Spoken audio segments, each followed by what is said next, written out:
subscribe to my channel.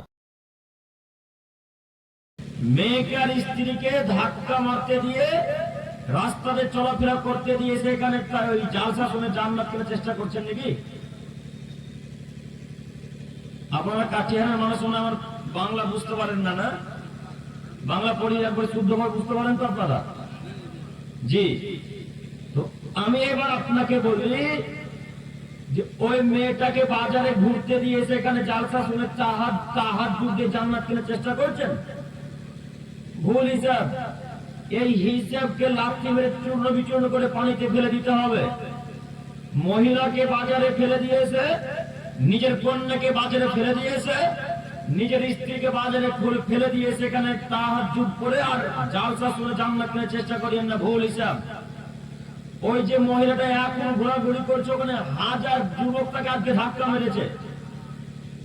আপনার স্ত্রীকে আজকে হাজার যুবকে ধাক্কা মেরেছে। যত যুবক আপনার স্ত্রীকে আপনার মাকে ধাক্কা মেরেছে, ওই হাজার যুবক ধাক্কা মেরে যত পাপ করেছে আপনি আপনার বাপ একাই যত পাপ করেছেন। কথা বুঝাতে পারলাম না মনে হয়? আপনার কন্যাকে যদি এখন 200 লোকে ধাক্কা মারে, 200 লোক যত পাপ করলো আপনি আপনার বাপ একাই যত পাপ করলেন। বাপ কি হিসেবে পরিচয় দিচ্ছেন? লজ্জা লাগে না? হায়া হয় না? ইতস্তত হয় না কেন? পাশে যদি নদী থাকে ডুবে মারা যাবে, মা মরে যান, তাও অনেক ভালো হবে। অন্তত আল্লাহ কিয়ামত মাঠে এই সম্পর্কে জিজ্ঞাসা করবে, তুমি যাও সেটা উপস্থিত, তোমার কোনো বাজে ঝুড়ি ঝুড়ি বিকিন ছিল কেন? তোমরা কি বাপ বেটা কাপুরুষ নাকি? বাপ বেটা কি কবরস্থানে ঢুকে গেছো? কবরে ঢুকে গেছো? তোমার মা কেন বাজারে সবজি ভালো কাছে? তোমার মাকে ঝুড়ি ঝুড়ি লাভ দিতে পারে? তোমার মাকে ফুটকার স্টোরে বেটা তাহাজ্জুদে জান্নাতের চেষ্টা করি, এটা ভুল হিসাব। হিসাব পরিবর্তন করা লাগবে। আজকে মুহাম্মদ সাল্লাল্লাহু আলাইহি সাল্লাম 1450 বছর পরে বলেছেন 3 শ্রেণীর মানুষ জান্নাতে যাবে না, তাদের উপর জান্নাত হারাম। তার এক শ্রেণীর মানুষ আদায় উসাল্লাহু ফিররুফি আলাইহিল খাবার। বাড়িতে যে মানুষ বেহায়া কোনো সুযোগ দেয়, বাড়িতে যে পরিবারের গার্জেন বেহায়া কোনো সুযোগ দেয়, লোকটা তাহাজ্জুদে জান্নাত কিনতে পারবে না। এখন যে কন্যা রাস্তাতে ঘোরাঘুরি করছে, কাটিহারের কোন এক পরিবারের মেয়ে, কোন এক পরিবারের মা, কোন এক পরিবারের স্ত্রী, এই বাড়ির গার্জেন, এই বাড়ির স্বামী, এই বাড়ির দাদা, এই বাড়ির বড় ভাই জিন্দেগিতে তাহাজ্জুদে জান্নাত কিনতে পারবে না। এখন আব্দুল করিম ভাই, তাহলে জান্নাত কিভাবে কিনবো? জান্নাত এখন যদি কিনা লাগে মেয়েকে আর স্ত্রীকে বোরখার ভেতরে রেখে, পর্দার আড়ালে রেখে আল্লাহর কাছে আজকে ভিক্ষা যে মৃত্যুবরণ করা লাগবে, তাহলে জান্নাত হবে ইনশাআল্লাহ। তাহলে জান্নাত হবে ইনশাআল্লাহ। তার আগে জান্নাত হবে না। এখন তো যত যুবকেরা আছে সবাই এখন ধাক্কা মারছে। আপনার মাকে খারাপ লাগে না? আপনার বাপের খারাপ লাগে না? না, আপনারা বাপ বেটা মনে করেছেন আমার বাপ তো এতদিন হক আদায় করলো, এখন কাটিহারে সব ফলওয়ালা আর ওই ঝুড়ি জিলাপিওয়ালার ফুচকাওয়ালা আদায় করবে হক, এটা মনে করেছেন কি? আমি এদেরকে কথা বলে বুঝাতে পারি না। এই যে চাচা মুরব্বী সাহেবের কথা বুঝতে পারছেন? আপনি আমার দিকে তাকান। আপনার যে স্ত্রীকে বাজারে ঘুরতে দিয়ে এসেছেন আজকে, তো আপনি কি মনে করেন যে এতদিন 10 বছর তো হক আমি আদায় করলাম, আজকে কাঠিয়ারে সবাই হক আদায় করুক, এটা মনে করেন কি? যদি এটা না মনে করেন তো আপনার কোন এখন বাজারে ঘুরছে কেন বলেন? আপনি এখন বাজারে ঘুরছে কেন? মোহরানা আদায় করবো আমি, টাকাও দিব আমি, ছায়া পেলাও, চাদর সবকিছু কিনে দেবো আমি, আর ধাক্কা মারবে ফুচকা মালাতে? সবকিছু কিনে দিব আমি, ধাক্কা মারবে ফুচকা মালাতে? এটা কেমনে করে কিভাবে সম্ভব হয়? অন্তত যার শরীরে রক্ত আছে সে তার খারাপ লাগতে পারে যে ছি ছি ছি ছি ছি ছি ছি ছি ছি, আমার কন্যা আমার মা কেন বেহায়া হয়ে আজকের মতো পবিত্র সভাতে বেহায়া কেন নোংরা হয়ে ঘোরাঘুরি করবে? আজকে অন্তত ঘোরাঘুরি করবে না কেন? হাজার হাজার যুবক আজকে দেখেছে, আপনার মাকে খারাপ লাগে না কেন? সম্মানিত মুরব্বী সাহেব, আমি অনেক দূরের আপনার মেহমান, আপনি আমার কথাতে খারাপ নিয়েন না। আর যদি খারাপ লাগেও আপনাদের আবার 5 পয়সা যায় আসেন, আমি হক কথা বলতে দিচ্ছি, হক কথা বলে চলে যাবো ইনশাআল্লাহ। আপনাকে আবার আজকে বলে যাচ্ছি, কাল সকাল হতে হতে মায়ের জন্য বোরখা কিনবেন ইনশাআল্লাহ। কেনা হবে ইনশাআল্লাহ। আর জিন্দেগিতে যতদিন পর্যন্ত কিয়ামত পর্যন্ত জালসা করেন আপনাদের কাঠিহারে, কোনদিনও মা ও বোনরা বেহায়া হয়ে নগরে পোশাক করে রাস্তাঘাটে বের হবে না ইনশাআল্লাহ। মানা যাবে ইনশাআল্লাহ কি? কাল সকাল হতে বোরখা কিনবেন ইনশাআল্লাহ। আর যদি বোরখা কিনে টাকা না থাকে তো বাপ বেটা লাভা ইচ্ছে করে ভিক্ষা করতে বসিয়েন। বাপ বেটা লাভা ইচ্ছে করে ভিক্ষা করবেন। ভিক্ষা করে করে করে করে করে করে যেদিন 1500-1700 টাকা হবে সেদিন লাভা স্টেশন থেকে বোরখা কিনে বাপ বেটা কাটিয়ে ফেরত আসিয়েন। তার আগে বাড়ি ফেরত আসিয়েন না। অন্তত মুসলমানের পরিবারের মহিলারা বেহায় রাস্তায় চলাচল করবে না, এটা অন্তত মুসলমানের কন্যারা। আপনাকে আমি অনুরোধ করে বলি, আর যদি মনে করেন যে লাভার মানুষ আমাদেরকে চিনে ফেলবে তাহলে কাঠিয়ার চলে যাবেন। কাঠিয়ার জংশন এলাকা চিনতে পারবেন না, কাঠিয়ারে হাজার হাজার মানুষ, তাই না? কাঠিয়ার স্টেশনে হাজার হাজার মানুষ চিনতে পারবেন আপনাকে কে কোথায় ভিক্ষা করে। সেখানে ভিক্ষা করতে বসেন। ভিক্ষা করে করে করে করে করে আপনার স্ত্রীর আপনার মেয়ে যেদিন বোরখা কেনার টাকা হবে 3000-3200 টাকা, সেদিন বাপটা বাড়ি ফেরত এসে বোরখা কিনে বাড়ি ঢুকিয়ে। তার আগে বাড়ি ঢোকা তোমাদের জন্য জায়েজ নয়। সম্মানিত মুরব্বী হিসাবে আমি আপনাকে অনুরোধ করে বলি, আমি আপনার ছেলের মতো দিনী ভাই, আমি আপনার ভাইয়ের মতো, তাই আপনাকে আমি অনুরোধ করি, আমি নিজে যেমন জান্নাতে যেতে চাই তেমন আমি আপনাকেও জান্নাতে নিয়ে যেতে চাই। আমি যেমন আমার পিতা মাতাকে জান্নাতে একসাথে নিয়ে যেতে চাই তেমনি আমি আপনাদেরকে নিয়ে যেতে চাই বলে এত কঠিন ও কঠোর ভাবে বলা। আপনি আমার কথাকে খারাপ নিয়ে না, আমি আপনার দিনী ভাই মুরব্বী সাহেব, আমি আপনার ছেলের মতো, আপনি আমার কথাকে খারাপ নিয়ে না। অন্তত আজকের পর থেকে আর কোন মহিলা বেহায়া হয়ে চলাচল করবে না ইনশাআল্লাহ। ইনশাআল্লাহ। এক। দুই, আমি যতদূর জানি এই কাটিহার এলাকার মানুষ প্রায় শিক্ষিত, এটা আমার গবেষণা বলে। তো এই গবেষণার ভিত্তিতে এখন আপনাদেরকে আমি বলতে চাইছি যে এখন আপনারা যে গতিতে যে হিসাবে বসে আছেন এটা কোন শিক্ষিত মানুষের পরিচয় হলো? কথা বুঝেননি না? কথা বুঝতে পারেননি? এই যে এই জায়গাটা পরিপূর্ণ ফাঁকা, তারপরে পিছনে আবার লোক। এই জায়গাটা ফাঁকা, তারপরে আবার লোক। তো এখন যেভাবে বসে আছে এটাকে আপনারা শিক্ষিত মানুষের পরিচয় ভাবছেন? শিক্ষিত তো তারাই যারা আগে এসে হাদিস করে আলোচনা করার চেষ্টা করে। দেখবেন, একটু একটু দেখেন, আপনাকে দেখাচ্ছি। আল্লাহ নবী বলছেন যে আদমের ছেলেমেয়ে যখন তোর রাস্তাতে যাবে তখন যদি দেখো কোথাও কোরআন হাদিসের আলোচনা হচ্ছে সেখানে তোমরা বসে যেও। কেন? সেটা জান্নাতের বাগান। তো জান্নাতের বাগানে তোমরা চড়ে নিয়ে তোমরা উঠে যেও। তো সাহাবায়ে কেরাম বুঝতে পারলেন না বাক্য। সাহাবায়ে কেরামের কথা না বুঝতে পেরে মুহাম্মদ সাল্লাল্লাহু আলাইহি ওয়াসাল্লামকে বলছেন, আল্লাহর নবী জান্নাতের বাগান আবার কি বুঝতে পারলাম না, জান্নাতের বাগানে কিভাবে উঠে যাব? তখন আল্লাহ নবী সাল্লাল্লাহু আলাইহি ওয়াসাল্লাম বলছেন, সেটা হচ্ছে জিকিরের মজলিস। জিকিরের মজলিস যেখানে হবে, যেখানে কোরআন হাদিস আলোচনা হবে, সেখানে তোমরা উঠে যেও, সেখানে বসে যেও, তাহলে তোমাদের জন্য জান্নাত হবে। কথা আল্লাহ নবী বলছেন, হাদিস বুখারী মুসলিম। অন্যত্র রাসূল সাল্লাল্লাহু আলাইহি ওয়াসাল্লাম বলেন যে তোমরা আগে গিয়ে বসার চেষ্টা করো। যদি তোমরা আগে গিয়ে বসার চেষ্টা করো তো আল্লাহ তোমাদেরকে আগে জান্নাতে দিবে। আর পিছনে এসে বসার যদি চেষ্টা করো, যদিও আল্লাহ তোমাকে জান্নাত দেয় তো তোমাকে আল্লাহ সবার শেষে জান্নাতে প্রবেশ করাবেন। কথা বুঝতে পারেননি? এখন যে আপনারা পিছনে এত পিছনে দাঁড়িয়ে আছেন, বসে আছেন, যদিও আল্লাহ দেয় জান্নাত, আমি দোয়া করি আল্লাহ আপনাদের জান্নাত দেখ, সকলে বলি আমিন। তো যদিও আল্লাহ আপনারা আমার জান্নাত নসিব করেন, তো আমরা এখন পর্যন্ত পিছনে আছি ইচ্ছাকৃত ভাবে, তাদেরকে আল্লাহ সুবহানাহু ওয়া তাআলা শেষে জান্নাতে দিবেন বলে আল্লাহ রাসূল উল্লেখ করেছেন। অতএব সবাই শিক্ষিত মানুষ, এগিয়ে গিয়ে বসুন।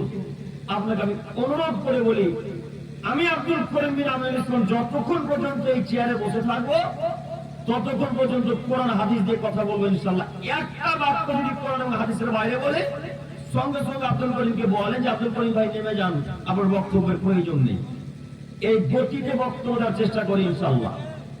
অতএব এক খেলে আমার দিকে চেয়ে থাকুন। রাত্রি অনেক গভীর হয়েছে, বেশি করে আলোচনা করবেন, একটু আমার দিকে চেয়ে থাকেন।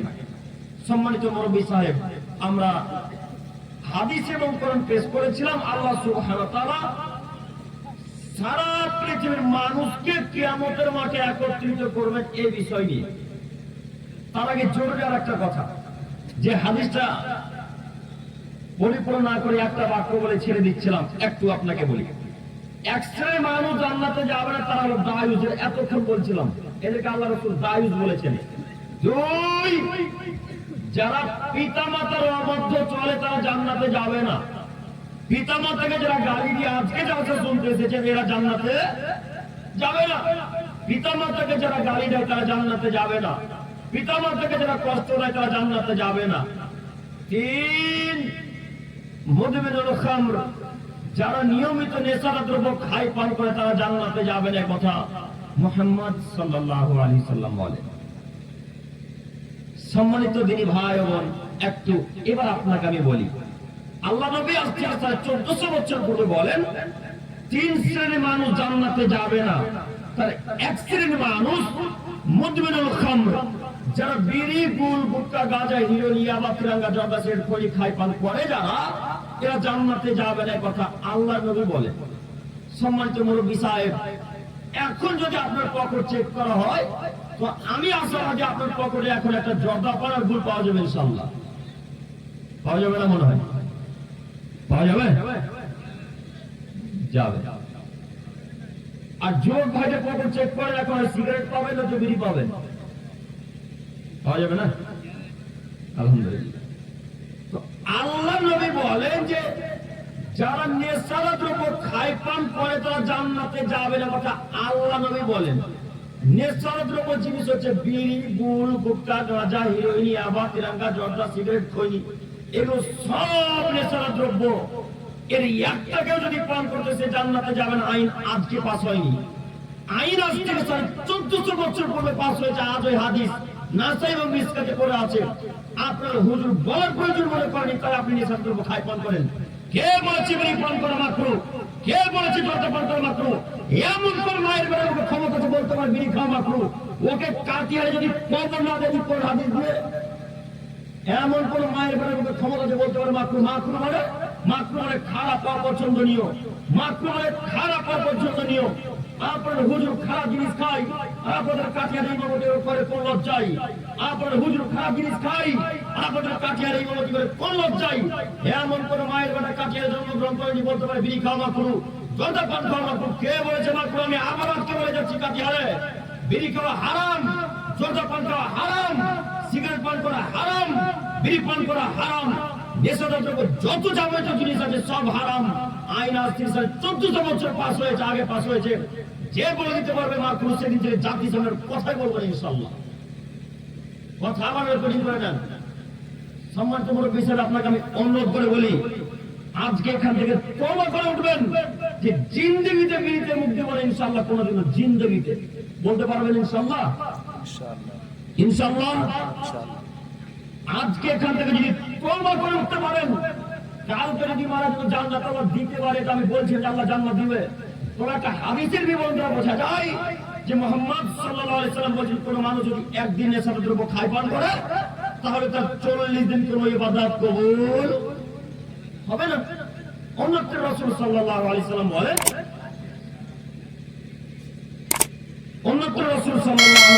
বলেন, যদি কোন মানুষ একবার নেশাদার দ্রব্য খায় পান করে তাহলে 40 দিন পর্যন্ত আল্লাহ তার তওবা কবুল করবেন না।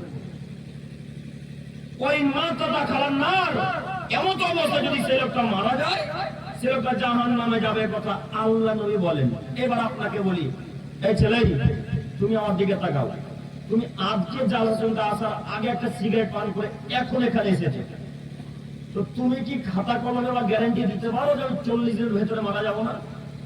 কেউ পারে? আপনারা কেউ বলতে পারবেন যে 40 দিনের ভেতরে মারা যাবে না? কেউ বলতে পারবেন না। তাহলে আপনি নেশাদার দ্রব্য জিনিস খাই পান করছেন কেন? কেন করবেন? আপনাদের মধ্যে কেউ কেউ বলছে যে ওই তারি পান করে বেশি আর মদ পান করে বেশি। তো তারি পান করা, মদ পান করা, জর্দা পান করার মধ্যে কোনো পার্থক্য থাকবে? জি সাহেব, কোন পার্থক্য আছে? পান জর্দা পান খাওয়াতে আর তারি মদ খাওয়াতে পার্থক্য আছে? ওটাও হারাম, এটাও হারাম। ওটা বেশি খেলে বিবেকের ক্ষতি করে, এটা বেশি খেলে বিবেকের ক্ষতি করে, দুটাই সমান। দেখি আমরা হুজুরকে এবার চ্যালেঞ্জ করে বলছি, ও হুজুর, আপনি যে বললেন জর্দা খাওয়া মাকরুহ, বিড়ি খাওয়া মাকরুহ, সিগারেট খাওয়া মাকরুহ, তো এখন হুজুরকে বলি 250 গ্রাম জর্দাকে এক জায়গায় রাখুন, 250 গ্রাম জর্দা এক জায়গায় রেখে হুজুরকে 250 গ্রাম জর্দা একসাথে খাওয়িয়ে দেন, দেখেন যে হুজুরের ব্রেন মস্তিষ্ক ঠিক থাকে কিনা। ঠিক থাকবে? ঠিক থাকবে। তার মানে হারাম। যেমনই কোন মানুষ যদি এক চিপি নেশাদার দ্রব্য খায়, পান করে, অর্থাৎ মদ পান করে, তাহলে তার নেশাদার দ্রব্য, তার ব্রেন মস্তিষ্ক খারাপ হবে না। ওই মদ যদি আপনি 250 গ্রাম বা 300 গ্রাম খাইয়ে পান করিয়ে দেন, তাহলে তার ব্রেন মস্তিষ্ক টিকবে না, খারাপ হয়ে যাবে। ওই মদের এক কণা যেমন হারাম, জর্দারও ঠিক এক কণাও ততটাই হারাম। কথা মনে বুঝতে পারলাম না?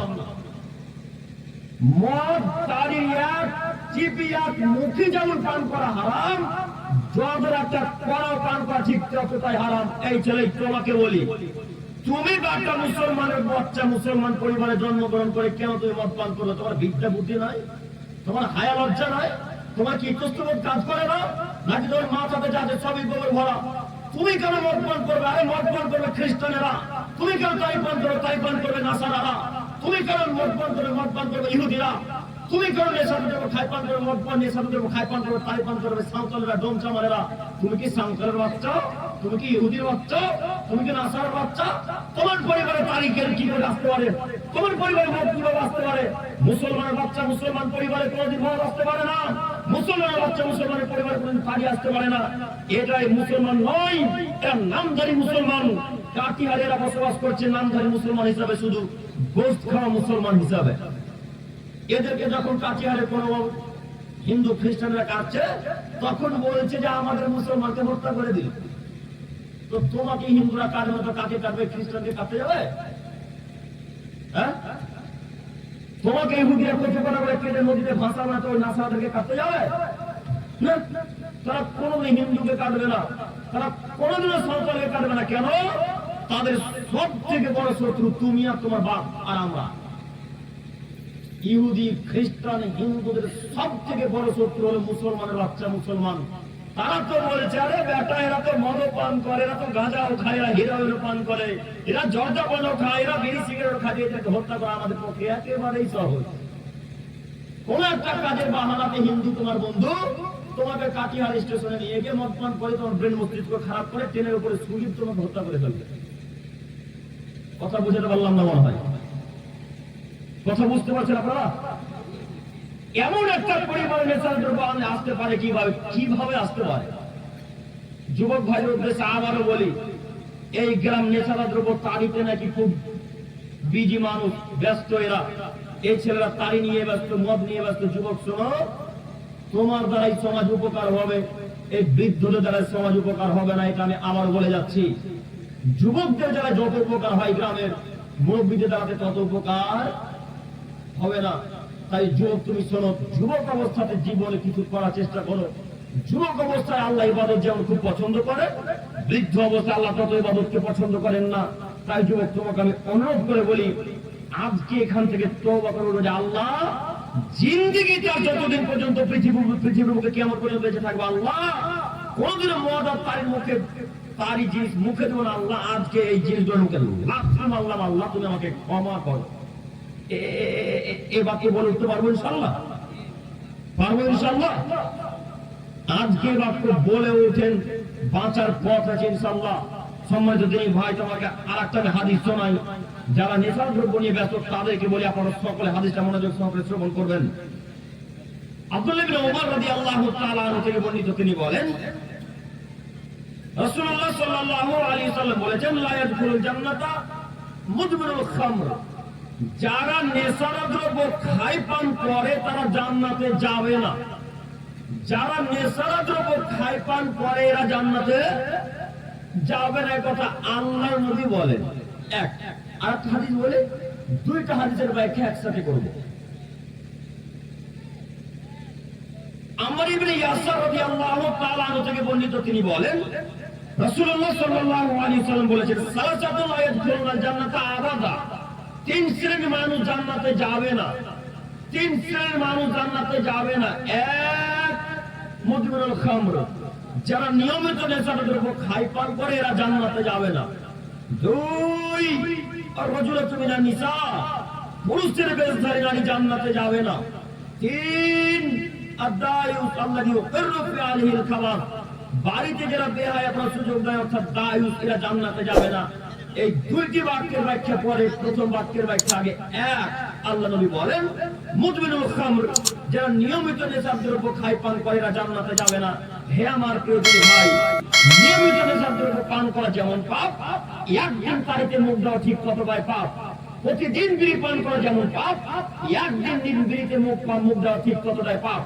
মদ পান করা প্রতিদিন যতটা পাপ, এক চিপিতে এক কোনা মুখ লাগানো তত পাপ। একটু আপনাকে বুঝাই, এই জিনিস যারা খায় পান করে জান্নাতে যাবে না। হে আমার প্রিয় ভাই, তোমাকে অনুরোধ করে বলি, জান্নাত যদি যেতে হয় আজকে এগুলো মুখে লাথি মেরে তওবা করে উঠো, ইনশাআল্লাহ বাঁচার পথ আছে। আজকে এগুলি মুখে লাথি মেরে উঠো, ইনশাআল্লাহ বাঁচার পথ আছে। আল্লাহ নবী সাল্লাল্লাহু আলাইহি ওয়াসাল্লাম বলেন এগুলি মুখে লাথি মারতে পারবে যারা জান্নাতে যাবে তারা। এগুলি মুখে লাথি মারতে পারবে যারা জান্নাতে যাবে তারা। হে আমার প্রিয় দিনী ভাই মুরব্বী সাহেব, আপনাদের অনুরোধ করে বলি, আজকের পর থেকে বীরের মুখে লাথি মারেন। আজকে এই সভাতে এই মঞ্চে তওবা করে উঠবেন যে আল্লাহ জিন্দেগি তার বিড়িতে মুখ দিব না, আল্লাহ জিন্দেগিটা তারিতে মুখ দিব না। হে আমার প্রতিপালক, তুমি বড় দয়াবান, তুমি বড় ক্ষমাবান, তুমি বড় রহমান। আল্লাহ তোমার কাছে ভিক্ষা চেয়ে বলি, তুমি তোমার কাছে গভীর রাত্রে ভিক্ষা চাইছি মাবুদ, আজকের পর থেকে জিন্দেগিতে মদে মুখ দিব না। আল্লাহ তুমি আমাকে ক্ষমা করো। এইভাবে ক্ষমা চাইতে থাকেন, চাইতে থাকেন, চাইতে থাকেন, চাইতে থাকেন। 40 দিন পর্যন্ত এক নাগারে ক্ষমা চাইবেন। আল্লাহ ক্ষমা করতে পারেন, তবে আমি বলছি যে আল্লাহ ক্ষমা করবেন। আল্লাহ ক্ষমা করতে পারেন। আমি আপনাকে বোঝাতে পারলাম যে পাপ কত বড়। আপনাকে আমি বোঝাতে পারলাম পাপ কত বড়। আল্লাহ নবী বলছেন কেউ যদি একবার ভুল করে একটা নেশার দ্রব্য জিনিসে মুখ লাগিয়ে দেয়, এই কথাকে আমার নিজের ভাষাতে এবার বলে, একটু আমার দিকে তাকান, একটা বিড়িতে কেউ যদি ভুল করে একটা টান মেরে দেয়, এক টান, একটা বিড়ি পুরোটাই পান করা নয়, এক টান আর পুরোটাই পান করার মধ্যে পার্থক্য আছে? আছে কি পার্থক্য? আছে। তো আল্লাহ নবী বলছেন যে সামান্য জর্দা নেশার দ্রব্য জিনিসে কেউ যদি এতটা মুখ লাগিয়ে দেয়, তাহলে তার 40 দিন আর কোন ইবাদত কবুল হবে না। কতদিন ইবাদত কবুল হবে না এখন? 40 দিন। তাহলে বলেন এই হাদিসের ব্যাখ্যা আমি আপনাকে কি দিয়ে বুঝাবো? এখন কি দিয়ে বুঝাবো? হে আমার প্রিয় দিনী ভাই, তোমরা যারা তারিতে মুখ দিচ্ছ, তোমরা যারা গাঁজা পান করো, তোমরা যারা হিরোইন পান করছো, তোমাদের উদ্দেশ্যে আরো একটি কথা বলি। আচ্ছা যুবক, তুমি যদি এখন মারা যাও, তুমি কবরে কি প্রশ্নের উত্তর দেবে? তুমি একবার মনে রাখো যুবক, মুনকার নাকির বাটাম নিয়ে দাঁড়িয়ে আছে কবরে, তোমার বাটাম না ফাটিয়ে দেয়? তুমি মনে রাখো একবার। তুমি এখন বুঝবে না কেন, তোমার শরীরে এখন রক্ত আছে। এই রক্ত যখন চলে যাবে তখন তুমি বুঝতে পারবে যে ঠিক কি বলেছো আব্দুল করিম ভাই। এই রক্ত যেদিন চলে যাবে, শরীর থেকে যখন আত্মা চলে যাবে, সেদিন তুমি বুঝতে পারবে যে না, আমাদের গ্রামের ইমাম সাহেব বলেছিল এগুলো পান করা হারাম, আসলে যদি মেনে নিতাম তাহলে আজকে মুনকার এই মার আমাদেরকে খেতে হতো না। একটু আপনাকে দেখাই, আল্লাহ নবী বলছেন মুনকার নাকিরের কাছে থাকা একটা মিত্রা হাতুর, ছোট হাতুর, বড় হাতুর নয়, ওই যে যারা কাঠ ফার্নিচার তৈরি করে, কাঠুরাদের কাছে এত বড় হাতুর থাকে, দেখেছেন কি? যে ওটাকে মিত্রাক বলা হয়, ছোট হাতুর। তো আল্লাহ নবী বলছেন এদের কাছে মিত্রাক, এই ছোট হাতুর আছে। তো এই হাতুরটাকে যদি উহুদ পাহাড়, তুর পাহাড়, মাউন্ট এভারেস্ট পাহাড়ে এইভাবে ছেড়ে দেওয়া হয়, আঘাত করা নয়, ছেড়ে দেওয়া হয় এইভাবে যদি, তাহলে মাউন্ট এভারেস্ট, তুর পাহাড়, উহুদ পাহাড়, আর পৃথিবীতে যত উঁচু উঁচু পাহাড় আছে সব পাহাড় একবার মাটির সাথে মিশে ধুলার মতো পাউডারে মিশে যাবে। এই হাতুর দিয়ে মুনকার নাকির ওই কবরবাসীকে মারবে যারা নেশার দ্রব্য খায় পান করে। বলো যুবক, তোমাকে আমি কি দিয়ে বোঝাই তারা কত জোরে মারবে? হে আমার প্রিয় দিনী ভাই মুরব্বী সাহেবগণ, আমি আপনাদেরকে কি দিয়ে বুঝাই এই মন কামনাকে ফেরেশতা কত জোরে মারবে একটু আপনাকে আরো বুঝাই। যারা মারবে তারা চোখে দেখে না, যারা দুজন মারবে তারা কানে শোনে না। একটু আপনাকে বলি, এখন একটা আপনার শত্রু আছে, বিশাল শত্রু, এত বড় শত্রু যাকে পেলে হত্যা করবেন, তো পেলে তাকে হত্যা করবেন, তো আপনার সামনে চলে এসেছে এখন, তো আপনি হাতুড় দিয়ে পেটাচ্ছেন বা দাউ দিয়ে কোপাচ্ছেন, যেটা দিয়ে ওখানে কোন একটা জিনিস যেটাকে হত্যা করার জন্য মারছেন তাকে, তো আপনি দুই চোখে দেখছেন লোকটা বাপরে মারা করে চেঁচাচ্ছে, তখন আপনি এইভাবে মারতে যাচ্ছেন, তখন এইভাবে হাত দিয়ে আনানোর চেষ্টা করছেন, তখন আপনি হাতের দিকে না মেরে তখন তার পিছন দিকে মারছেন। তার মানে আপনি তার একটু হলেও ময়াটা বুঝলেন। আপনি যখন আপনার ছেলেকে মারতে যাচ্ছেন তখন আপনার ছেলে হাত দিয়ে আনানোর চেষ্টা করছে, ওই যে আপনার স্ত্রীকে যখন মারছিলেন মাঠে থেকে কাজ করে এসে, তখন আপনার স্ত্রী হাত দিয়ে বাম হাত দিয়ে ডান হাত দিয়ে আপনাকে ধরার চেষ্টা করছিল না? কথা বলে না, করছিল কি? এরা বাঁচার চেষ্টা করছিল। তো আপনি দেখতে পাচ্ছেন বলে আপনি হাতে না মেরে তখন পিছন দিকে মারছেন বা সামনের দিকে মারছেন, কোন এক জায়গায় সুবিধা অনুযায়ী মারছেন। তো কবরে যারা মারবে তারা চোখেও দেখে না, কানেও শুনে না। কত জোরে আপনি চেঁচাচ্ছেন এটা তার দেখার বিষয় নয়, কিভাবে আপনাকে লাগছে এটা তাদের দেখার বিষয়, যেমন ভাবে সুবিধা সেভাবে তারা পেটাবে। আল্লাহ নবী বলেন, এক কবরবাসীকে যখন পেটানো হবে তখন ওই কবরবাসী মাটি চোখে করে নিচে ধুলি সাত হয়ে যাবে। আল্লাহ আবার তাকে জীবিত করবেন, আল্লাহ আবার জীবিত করে ফেরেশতাদেরকে আবার মারতে আদেশ করবেন, আবার ফেরেশতারা পেটাবেন, এই লোকটা আবার মাটির সাথে মিশে যাবে। এইভাবে কিয়ামত পর্যন্ত তাকে শাস্তি দিতে থাকা হবে। বড় তো যুবক তারা কারা? যাদেরকে কবরে ভয় পেটানো হচ্ছে তারা কারা বলো তো যুবক? এরা বিড়িখোর, হারামখোর, সুদখোর, গাঁজাখোর, ফেন্সিডিলখোর, তাড়িখোর, মদখোর, গাঁজাখোর, হিরোইনখোর, এরা এই সব মানুষ। এদেরকে এইভাবে শাস্তি দিতে থাকা হবে। বলো যুবক, তোমাকে আমি কি দিয়ে বুঝাবো নেশা দ্রব্য পান করা শাস্তি? আরো একটা তোমাকে হাদিস পেশ করে শোনাই, বুখারী ও মিশকাতের হাদিস, একটু দেখুন।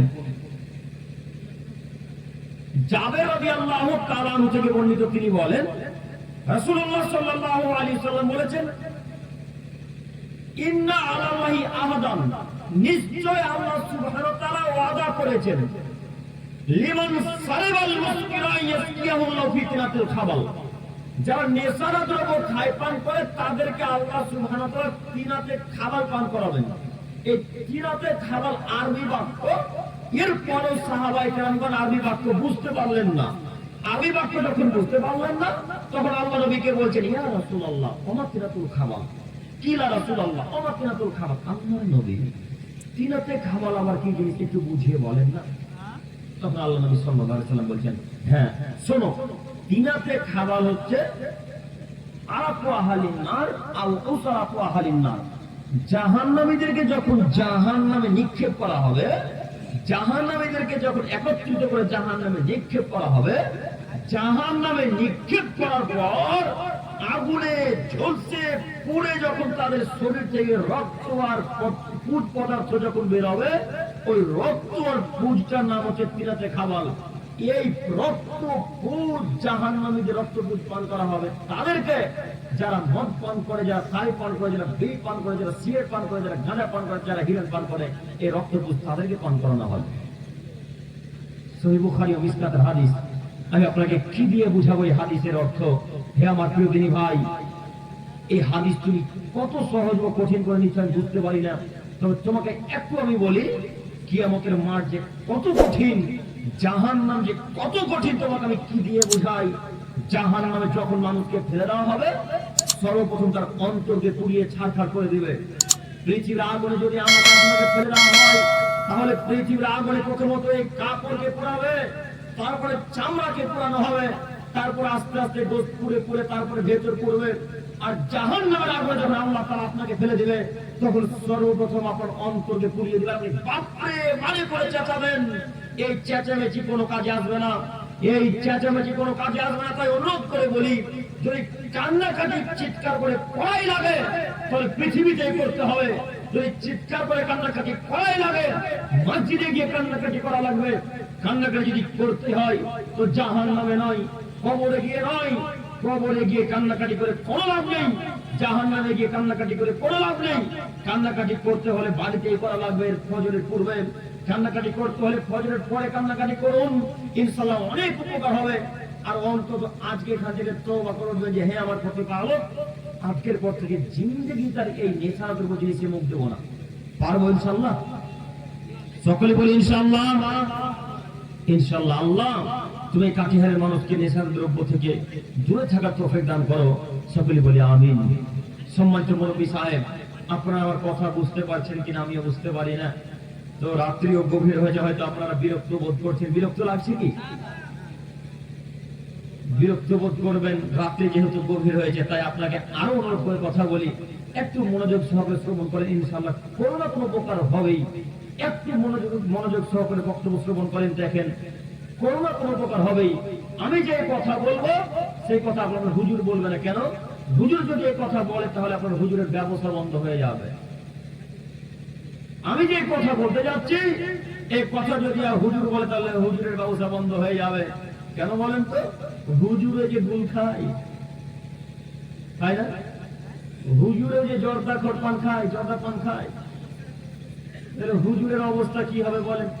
হুজুরের অবস্থা যে কত করে, আপনাকে আমি কি দিয়ে বুঝাই? দেখবেন একটু হাদিস দেখাও, দেখবেন একটু হাদিস দেখাও, একটু দেখেন। আনাস ইবনে মালিক রাদিয়াল্লাহু তাআলা আনহু বলেন, আল্লাহ নবী সাল্লাল্লাহু আলাইহি ওয়াসাল্লাম বললেন, রাআইতু লাইলাতা উসরাবি রিজালান তুকরাদু সাফাহুম বিমাকাজিম মিনান নার। আমাকে দুইজন ফেরেশতা মিরাজে নিয়ে গেলেন। দুইজন ফেরেশতা, একজন আমার ডান বাহু ধরলেন আর একজন আমার বাম হাতের বাহু ধরলেন। দুইজন আমার দুই বাহু ধরে আমাকে উড়িয়ে নিয়ে চলে গেলেন। এমন কিছু লোকের পাশ দিয়ে আমাকে নিয়ে যাচ্ছেন যে লোকগুলোর হাতে আগুনের কাছে আছে। কিসের কাছে বলেন তো দেখি? একটু কথা বলে আমার সাথে। কিসের কাছে? আগুনের কাছে আছে। সাফাহুম বিমাকারিজিম মিনান নার। এই আগুনের কাছে দিয়ে তারা নিজের এই যে ঠোঁট দেখতে পাচ্ছেন কি, এই ঠোঁটকে নিজে নিজে একে একে কেটে ফেলে দিচ্ছে। তো আল্লাহ নবী দৃশ্য দেখে অবাক, ব্যাপারটা কি? এই লোকগুলো নিজে নিজে কেন আগুনের কাছে দিয়ে ঠোঁটকে কেটে ফেলে দিচ্ছে? আল্লাহ নবী ব্যাপারটা বুঝতে পারলেন না। তখন জিবরাইল আলাইহিস সালামকে বলছেন, জিবরাইল মান হাওয়ায়, এরা কারা? এদের এই অবস্থা কেন? এই লোকগুলো নিজের ঠোঁটকে একা একা কেটে ফেলে দিচ্ছে কেন? এই লোকগুলো নিজের ঠোঁটকে একা একা কাটছে কেন? জিবরাইল তোমাকে বলো না। তখন জিবরাইল আলাইহিস সালাম বলেন, আল্লাহ নবী শুনুন, আল খুতাবা মিন উম্মতি, এরা আপনার উম্মতের বক্তা মানুষ, এরা আপনার উম্মতের আলেম মানুষ, এরা আপনার উম্মতের জ্ঞানী গুণী মানুষ, যারা জাতির সামনে বক্তব্য রাখতো কিন্তু সেই অনুপাতে আমল করতো না। আল্লাযীনা ইয়ামুরুনা আন-নাসা বিল বিররি ওয়া ইয়ানসাউনা আনফুসাহুম, যেই বক্তব্য জাতির সামনে রাখতো সেই বক্তব্য সে নিজে পালন করতো না। দেখেন হুজুর জোর গলায় মেম্বারে দাঁড়িয়ে বলছেন, মদ পান করা হারাম, গাঁজা পান করা হারাম, ওই ফেন্সিডিল পান করা হারাম, যাবতীয় আরো বড় বড় নেশার দ্রব্য পান করা হারাম। একটু পর মেম্বার থেকে নেমে দেখা যাচ্ছে হুজুর জর্দা পান মুখে করে আছে। যে কথা মনে আমার মেলে না।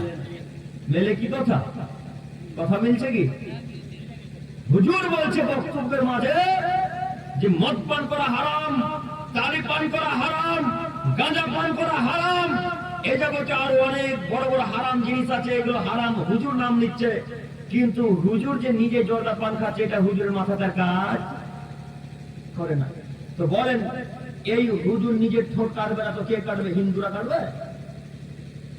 খ্রিস্টানরা ঠোঁট কাটবে না? কোন খ্রিস্টান ঠোঁট কাটবে না নিজে নিজে। আল্লাহ নবী সাল্লাল্লাহু আলাইহি সাল্লাম হুজুরদের ব্যাপারে যত কঠোর কঠিন ভাবে কথা বলেছেন, আম জনতা সাধারণ পাবলিকের ব্যাপারে এত কঠোর কঠিন ভাবে বলেছে এটা আমাদের জানা নাই।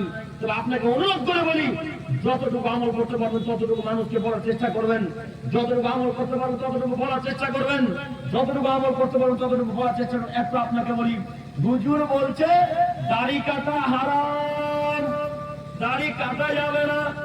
হুজুরের মুখের দিকে লক্ষ্য করে দেখা যাচ্ছে হুজুরের দাড়ি চতুর্দিক সমান। হ্যাঁ, কথা মেলে না মনে হয় না? মিলছে কি? হুজুর বলছে দাড়ি কাটা হারাম, হুজুরের দাড়ি চতুর্দিক সমান। একটু আপনাদেরকে বলি, দেখি তো আপনাদের বিবেকে কেমন লাগে। কোন মানুষ যদি দাড়ি না কাটে তো জিন্দেগিতে তার দাড়ি সবই সমান হয়ে বের হবে? বের হবে তো? আমাদের দেখেন তো, একটা এদিকে, একটা উত্তর, একটা দক্ষিণ, একটা পশ্চিম। যতক্ষণ পর্যন্ত কোন মানুষ দাড়ি না কাটে ততক্ষণ পর্যন্ত তার দাড়ি সমান হয়ে বের হবে না। এটা আমাদের গবেষণা বলে। বলেন হুজুর বক্তব্যের মাঝে বলছে যে হারাম খাদ্য খাওয়া যাবে না, হারাম জিনিস পান করা যাবে না, সুদের ব্যবসা করা যাবে না। খোঁজ খবর নিয়ে দেখা যাচ্ছে হুজুরই আগে বন্ধন নিয়ে বসে আছে। কাটিহারে বন্ধন চলে না মনে হয়? কাটিহারও চলে, কোন জায়গা বন্ধনে বাদ নেই। কি বলে ওটাকে? গ্রুপ লোন, লোন লোন, আচ্ছা আচ্ছা, গ্রুপ লোন মানে একত্রিত হয়ে লোন নেবে, গ্রুপ লোন। সব কখন কখন খ্রিস্টান হয়ে গেছে নিজে বুঝতে পারেনি, সব কখন কখন ইহুদি হয়ে বুঝতে পারে। আচ্ছা বলেন তো দেখি, এই সুদ কার নীতি বলেন তো দেখি? কাদের নীতি? ইহুদিদের নীতি। এই সুদ ইহুদিদের নীতি। অল্প সংখ্যক ইহুদি গোটা দুনিয়াকে কাজ করে ফেলে দিয়েছে, বুঝতে পারেন না আপনি? বলেন তো ইহুদিদের সংখ্যা কম না বেশি? কম। অল্প সংখ্যক ইহুদি কিন্তু গোটা দুনিয়াকে কাজ করে ফেলে দিয়েছে। দেখেন আপনি খোঁজ খবর নিয়ে তাদের ব্যাংকিং ব্যবস্থা, তাদের এই যে পানি পান করেছেন, ওই যে অ্যাকোফিন আর একটা কি পানি আছে, একটা বিসলেরি আছে, একটা অ্যাকোফিন আছে, একটা আর একটা কিনলে না কি আছে, কিনলে আছে, ওই ডাব শ্যাম্পু আছে, ডাব সাবান আছে, ক্লিনিক প্লাস আর কি কি আরো যাবতীয় তারপরে কোকা কোলা, যে কত কিছু আছে। দেখেন গোটা ভারতবর্ষ গোটা দুনিয়াকে তারা কাজ করে ফেলে দিয়েছে। কেন কাজ করে ফেলেছে বলেন দেখি? বিদ্যা। যে পরিমাণে তারা বিদ্যা অর্জন করে, পৃথিবীর কোন মানুষ এরকম বিদ্যা অর্জন করে না। আপনি তাদের ইতিহাস পড়েন, তাদের খোঁজ খবর দেখেন, বাথরুমে যাবে তবু বই নিয়ে বাথরুমে যাবে, ট্রেনে বসে থাকবে বই নিয়ে বসে আছে, গাড়িতে বসে আছে, প্লেনে বসে আছে, বই নিয়ে বসে আছে। এত তারা সময়ে দাম বুঝ দিতে জানে। বাথরুমে বসে থেকে বই পড়বে, তারা মনে করে যে বাথরুমে যতটুকু সময় নষ্ট হয় ততটুকু বই সময় নষ্ট যায়। এই জন্য তারা গোটা দুনিয়াকে কাজ করে ফেলে দিয়েছে।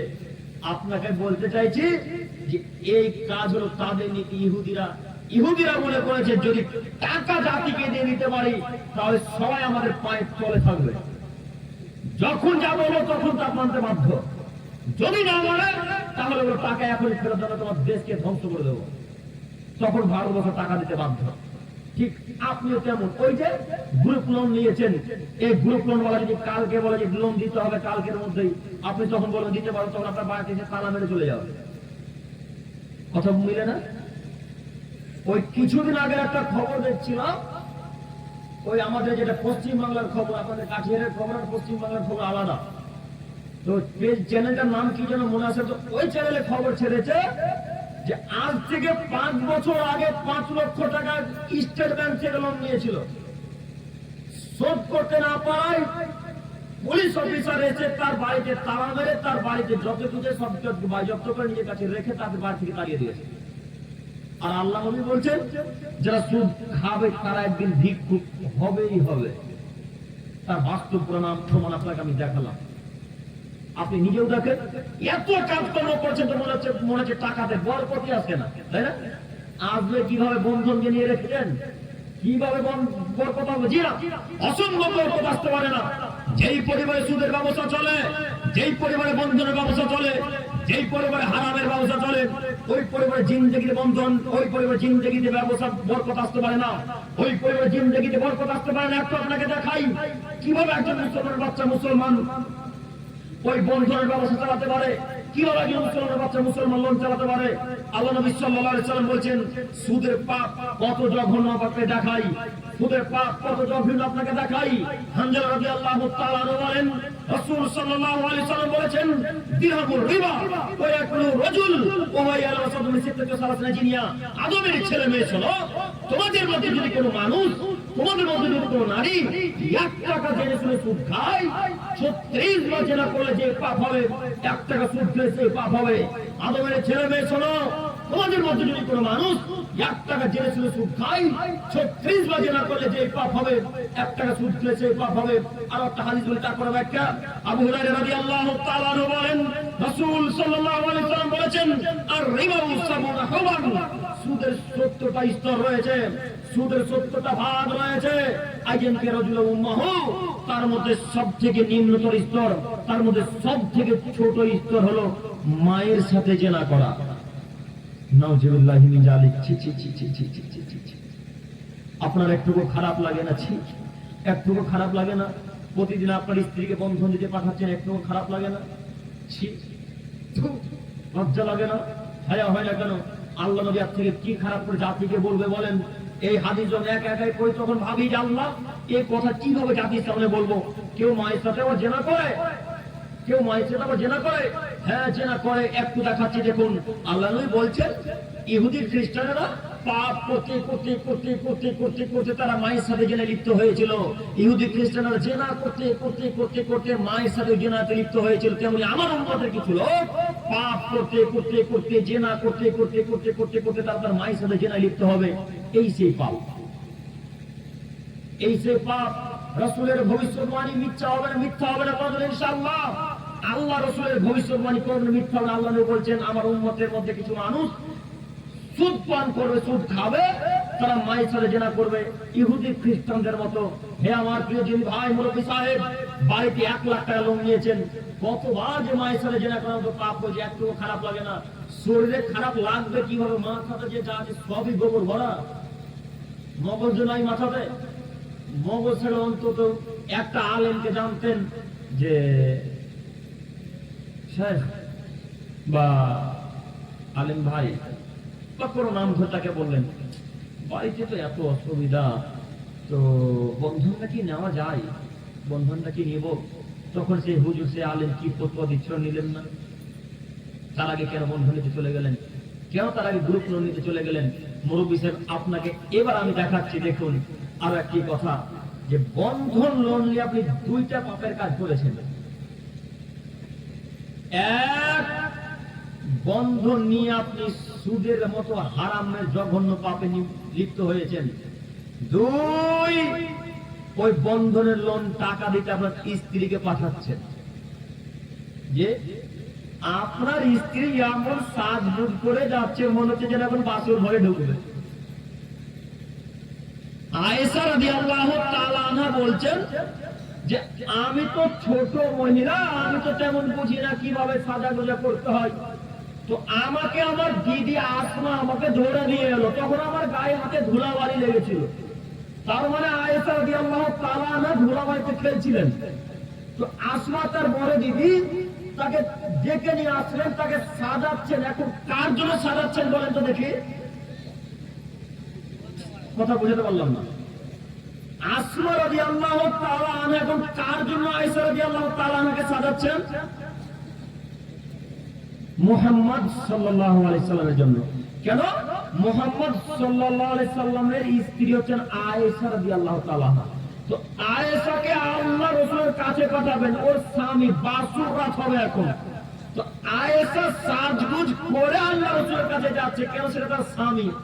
আপনার স্ত্রী সাজগুজ করে মুখে ফেস ওয়াশ পাউডার মেখে ঠোঁটে আইলারা মাস্কারা লিপস্টিক দিয়ে ওই বন্ধনওয়ালার কাছে টাকা দিতে যাচ্ছে। কার কাছে যাচ্ছে এখন? তো হ্যাঁ, কার কাছে যাচ্ছে ও এখন? একটুকু খারাপ লাগে না? একটুকু হায়া বোধ হয় না? নাকি শরীরে যা আছে সবই পুঁজ ভরা, রক্ত নাই? খারাপ তো লাগা উচিত। বিবাহ করবো আমি আর বন্ধনওয়ালা ধাক্কা মারবে আমার স্ত্রীকে? আপনাকে একটা বাস্তব কথা বলে দেখুন, আমরা কোনোদিন আমাদের স্ত্রীকে ওই টোটোতে নিয়ে আসি না। টোটোতে, টোটো বোঝেন? টোটো আপনারা বোঝেন না? ও চেন্নাই বলেন না টোটো বলেন? টোটো না, আমরাও টোটো বলি। তো আমরা জিন্দেগিতে টোটোতে আনি না। মাকে বলেন, আমাদের স্ত্রীদেরকে বলেন, গাড়িতে নিয়ে যাতায়াত করি। তো বাড়িতে যদি কোনোদিন গাড়ি না থাকে তো টোটোতে যেতে তখন বাধ্য। তো আমাদের স্ত্রীর পাশে যদি কোনো একটা পুরুষ মানুষ বসে যায় তো মনে হচ্ছে যেন করে কাঁটা এপার ওপর হয়ে গেল শরীর দিয়ে ঢুকে, এতটা খারাপ লাগে। অথচ বোরখা পরে, হাত মোজা, পা মোজা, মুখে মাস্ক পরে, নাকে নাকাব পরে, সবকিছু পরে ঢিলা ঢালা পোশাক পরিয়ে নিয়ে যায়। কোন মানুষ বুঝতে পারে না সেই ভোটের পুরুষ মানুষ আছে না মহিলা মানুষ আছে, শুধু বুঝতে পারে যে বোরখা পরে আছে তার মানে মহিলা, এতটুকুই। তো আপনাকে আমি বলি, এতটুকু খারাপ আমাদেরকে লাগে আপনার স্ত্রী হাফ পাতলা ব্লাউজ পরে বন্ধনওয়ালার কাছে যাই, এখান থেকে সব কিছু তার দেখা যাচ্ছে, খারাপ লাগে না? হ্যাঁ, যখন বন্ধনওয়ালার কাছে যাচ্ছে তখন তো চুল সব ছাড়া আছে, আর বুকে এখান পর্যন্ত তো কাপড় নাই, সব কিছু রাখা যায়। বোরখা পরে যাচ্ছে, বোরখা পরেও যায়, তো তার মানে বোরখা পরে গেলে হালাল নাকি? যে সম্মানিত মুরব্বী সাহেব, আমি আপনাকে কি দিয়ে বুঝাই? আমি আপনাকে প্রথমে বলেছি না, আমি যে কথা বলবো সেই কথা আপনার হুজুর বলবে না, আপনার হুজুর যদি কথা বলবে কালকে যা দাওয়াত দিবেন না ওকে। আর আমি আব্দুল করিম আমল ইসলাম আপনার দাওয়াতের অপেক্ষায় আসিনি, হক কথা বলতে এসেছি। কালকে দাওয়াত দিন চাই না দেন, রিজিকের মালিক কে? আল্লাহ। কোথায় আল্লাহ দাওয়াত দিয়ে দিবে আল্লাহ জানে। এই গতিতে চলছে। আপনি কালকে ডাকেন চাই না ডাকেন, পরের বছর আবার ডাকবেন, আশাতে বক্তব্য রাখি। সম্মানিত মুরব্বী সাহেব, আপনাকে অনুরোধ করে বলি যে বক্তব্যের গতি যতক্ষণ চলবে কথা চলবে রাইফেলের গুলির মতো গতি এপার ওপর হয়ে যাবে ইনশাআল্লাহ। কেন খারাপ লাগে না? কেন খারাপ লাগে না? স্ত্রী আপনার কন্যা আপনার হাত কামড় পুরুষের কিভাবে হতে পারে? অন্তত বিবেকবান পুরুষের কথা, বিবেকবান পুরুষদের মহিলারা অন্তত এইভাবে রাস্তায় চলাচল করতে পারে না। আব্দুল করিম ভাই চলছে কেন? কার পুরুষটাই চলছে? আপনার ভাই ভাই বন্দরবালার কাছে যাচ্ছে কেন? রাস্তাতে ঘুরছে কেন? আপনি কার পুরুষটাই ঘুরছে? কাপুরুষ মানে বুঝলেন কি? যার পুরুষত্ব যে হিজড়া মানুষ। কাপুরুষ মানে বুঝলেন কি? যে হিজড়া মানুষ যে টাকা গাড়ি চালাই করে না কাটিহাট স্টেশনে, ওরা বলতে পারে না যে রহিমা বাইরে বিনা করতে আছে গাঁও ভেবে তোমাকে বলে বলে যে লোক, তারপরে কোনো কথা। এগুলো হিজড়া বলতে পারে না। এই কথা বলতে পারে কে? যে পুরুষ মানুষ। এই কথা বলতে পারে কে? যে পুরুষ মানুষ। যে বলতে পারে রহিমা বিনা বোর খাতে আছো গাঁও তো ভেবে তোমাকে বলে যাও ঢোকাকে বাড়িতে, তারপরে কোনো কথা। এই কথা বলে সে লোক পুরুষ। তো কাটিহারে যারা বলে এরা সব কাপুরুষের বাচ্চা, কাপুরুষ একেবারে। কি মনে করে নিজেকে? বিবাহ করেছেন আপনি, 5,000 টাকা মোহর আদায় করেছেন আপনি, দেখাশোনা সবকিছু করবেন আপনি, হক আদায় করবেন আপনি। কেউ টাকা দেখতে পারে না, চাচাতো ভাই, খালাতো ভাই, মামাতো ভাই, পাড়া প্রতিবেশী, টোটোওয়ালা, ভ্যান চালক, ফুচকাওয়ালা, কেউ আপনার স্ত্রীকে দেখতে পারে না। অতএব আপনাকে আমি অনুরোধ করে বলি, আমি আপনার দিনী ভাই, আমার যদিও বয়স অতীব কম, অল্প বয়স, তারপরও আমি আপনাকে উপদেশমূলক কথা বলছি, এটা আমাকে খারাপ লাগছে। তারপরও আর একটা কথা বলি যে প্রত্যেকটা জ্ঞান প্রত্যেকটা মানুষের কাছে থাকে না। আমার সভাপতি সাহেব যতটুকু জানেন আমি ততটুকু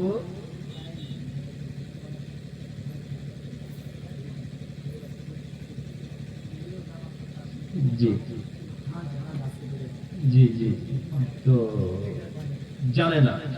তার মানে একটা মানুষের সবই জানবে এটা ঠিক নয়। একটা আপনাকে হাদিস দেখাই বুখারী মুসলিমের, ওই যে স্যার ওই খেজুরের গাছের হাদিস আপনাকে দেখাচ্ছি।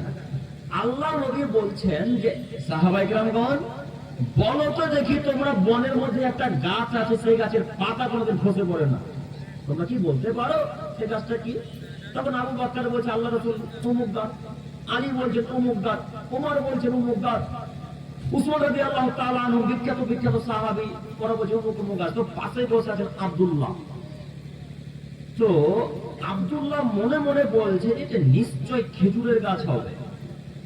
তো আব্দুল্লাহ বিন উমর তিনি ছোট ছেলে, এই জন্য বড়দের মাঝে কথা বলবে এটা পছন্দ করছেন না।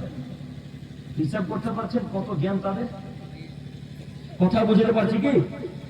আমি একটু আজ করতে পারছি তাদের বিদ্যা কত বেশি। তার কাছে আছে তার আব্বু, কাছে আছে আবু বকর, আবু হুরায়রা, আলী, বিখ্যাত সাহাবীরা ভুলভাল গাছের নাম বলছে। তো আব্দুল্লাহ রাদিয়াল্লাহু তাআলা ঠিকই জানেন যে খেজুরের গাছ। তিনি বলেছেন যে আমি এখন বলবো তো আমাকে লজ্জা লাগছে, এরা তো বড় বড় সাহাবী বসে আছে, আমি বললে একটা কেমন দেখায়। তো এই কথাটা আব্বুকে গিয়ে বলছে যে এই ব্যাপার, আমি গাছটার নাম জানি তো আমি বলিনি। তো কেন বলেনি? এই জন্য বলে যে আপনার অপমান হবে না, এই জন্য। তো আপনাকে বলতে চাইছি হাদিসে এই জন্য পেশ করলাম যে প্রত্যেকটা জ্ঞান প্রত্যেক মানুষের কাছে থাকে না। তাই এই কথা যে প্রত্যেকটা মানুষ বলবে তাও কথা ঠিক নয়। আমি বলছি হয়তো কালকে আবার অন্য কথা বলবে,